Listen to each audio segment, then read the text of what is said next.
ऐ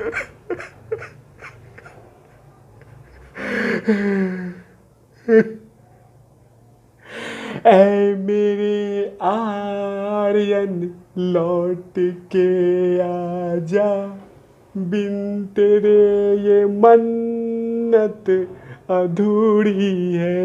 ऐ मेरे आर्यन लौट के आजा, बिन तेरे ये मन्नत अधूरी है। ऐ मेरे आर्यन लौट के आजा, ये मन्नत अधूरी है। नमस्कार, आप देखें तिवारी भैया, मैं हूं वेद प्रकाश। आर्यन वापस नहीं आया आज के दिन भी। पूरा देश की निगाहें टिकी थी उस कोर्ट पे जहां पे आर्यन की रिहाई के लिए लगातार वकील साहब जूझ रहे थे। उनको लगा कि चलिए एक दिन का कस्टडी मिल गया है तो हो सकता है कि अब बाहर आ जाएगा, लेकिन उसी एक दिन के अंदर में इतने सारे सबूत इकट्ठा कर लिए एनसीबी ने कि जिससे कोर्ट ने उनको बाहर नहीं निकलने दिया।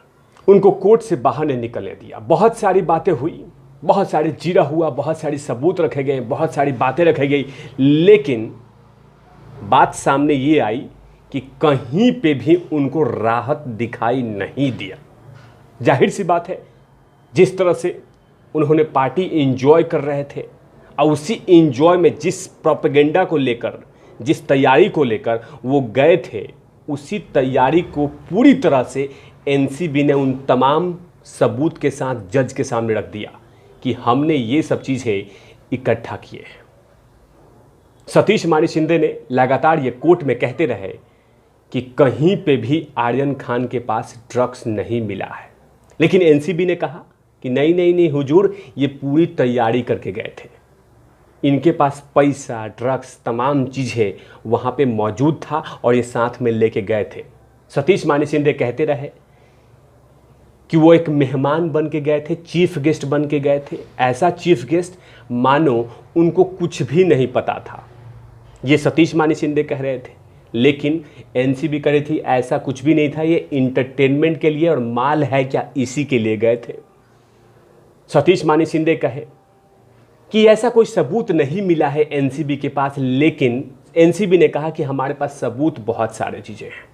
यानी कि दोनों की काफ़ी जिरा हुआ, काफ़ी बहस हुआ, लेकिन हाथ लगा खाली वो भी सतीश मानी शिंदे के मुवक्किल के, मतलब आरोपी के, क्योंकि उनका केस लड़ रहे हैं और चाह रहे हैं कि इनको कैसे भी करके बाहर निकाला जाए। लेकिन हाथ खाली हुई, हाथ खाली हुआ और एनसीबी की बड़ी जीत हुई। एनसीबी चाहती थी कि 11 अक्टूबर तक आर्यन खान, शाहरुख खान के जो बेटे हैं, उनको कस्टडी में रखा जाए, क्योंकि वो बहुत सारी जानकारियां हैं और मैंने पहले भी वीडियोज़ में बताए हैं कि एनसीबी वो चाहती है कि इतने बड़े कलुकार के पास इतनी बड़ी मात्रा में और इतने बड़े लिंक कहाँ से आए। आखिर कौन है जो ऐसे जनरेशन को ख़राब करने के लिए तुला हुआ है? आखिर वो कौन सा ड्रग्स पैडलर है जो यहाँ तक पहुँच गया, किंग खान के घर तक पहुँच गया? जाहिर सी बात है, वो तमाम पेच, वो तमाम रस्सी, वो तमाम सबूत ढूंढना चाहती है एनसीबी कि आखिर आर्यन खान के घर पे, आर्यन खान के करीब कहाँ से कौन ड्रग्स पैडलर डिलीवर करता है। ये तमाम चीज़ें देश दुनिया के सामने एनसीबी रखना चाहती है।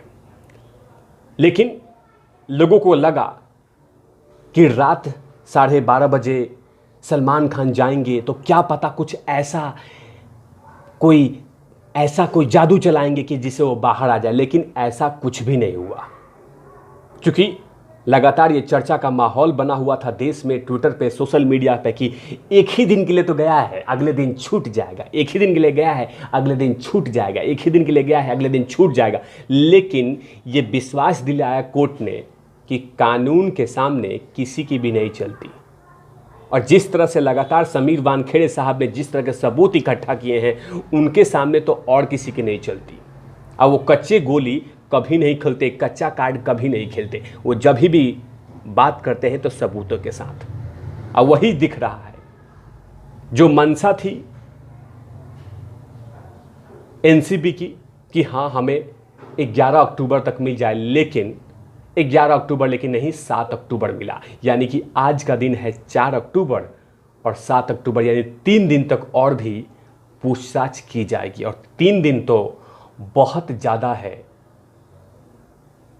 एनसीबी के लिए, क्योंकि सिर्फ एक दिन में ऐसे सबूत इकट्ठा कर लिए हैं जिससे समीर वानखेड़े साहब की जीत तय था। और उसमें सबूत था कि जो डिजिटल एविडेंस है, यानी कि मोबाइल चैट्स जो था, उस चैट में ये दिखाई दे रहा है कि ये इंटरटेनमेंट के मकसद से गए थे और बाकायदा तैयारी होके गए थे। लेकिन उनके वकील साहब बोल रहे हैं ऐसा कुछ भी नहीं है, वो तो सिर्फ ऐसे ही गया था, मेहमान बन के लेके गए थे। लोग ज़बरदस्ती पीछे से धक्का दे के गया था कि हाँ चलना आर्यन, चलना आर्यन, चलना आर्यन। अच्छा यार चल रहा हूँ, ऐसा कुछ वाकया था। लेकिन ऐसा कुछ भी नहीं था। बातों पे कोर्ट नहीं चलता, कोर्ट चलता है सबूत पे। और वही सबूत एनसीबी ने दिखाया कि डिजिटल एविडेंस में पता चलता है कि इन्होंने व्हाट्सएप चैट के थ्रू काफ़ी सारी तैयारियां कर चुके थे। ये कोर्ट में एनसीबी ने रखा। एनसीबी ने यह भी कहा कि हमें और भी वक्त दे दीजिए, और भी जानकारियां निकालनी है।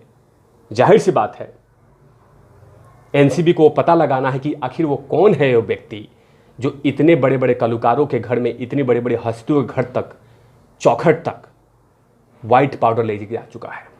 वो जानकारी चाहती है कि आखिर जनरेशन को खराब करने का ये प्लान कर कौन रहा है। क्या उनके माँ बाप शामिल हैं या कोई और?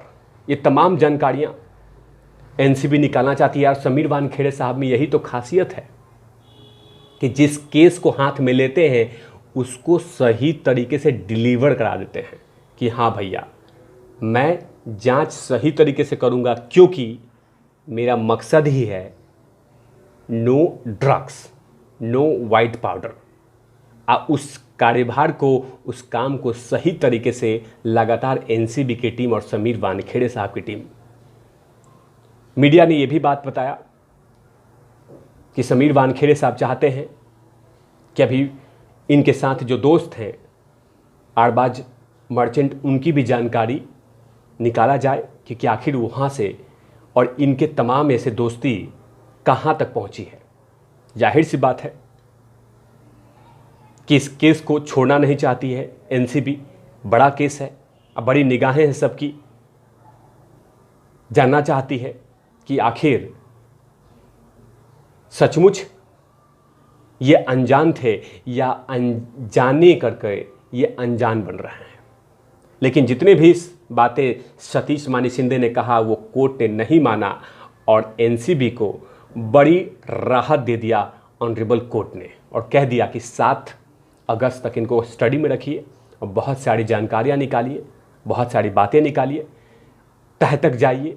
और यही बात लगातार एनसीबी कह रही है कि हमें तह तक और डिटेल डेप्थ इंफॉर्मेशन निकालनी है, क्योंकि लिंक कोई छोटा मोटा नहीं है, किंग खान के बेटे के साथ था। अभी देखना होगा कि अगले 7 तारीख तक वैसे कौन कौन सी जानकारी बाहर निकलती है। और लगातार कहीं ना कहीं एनसीबी के सूत्र के अनुसार बहुत सारी जानकारियां बाहर निकलेगी, क्योंकि खेल ही बड़ा था। तब तक के लिए आप देखते रहिए तिवारी भैया। मैं हूं वेद प्रकाश, कैमरामैन ध्रुव लाठी के साथ नॉट लवीज।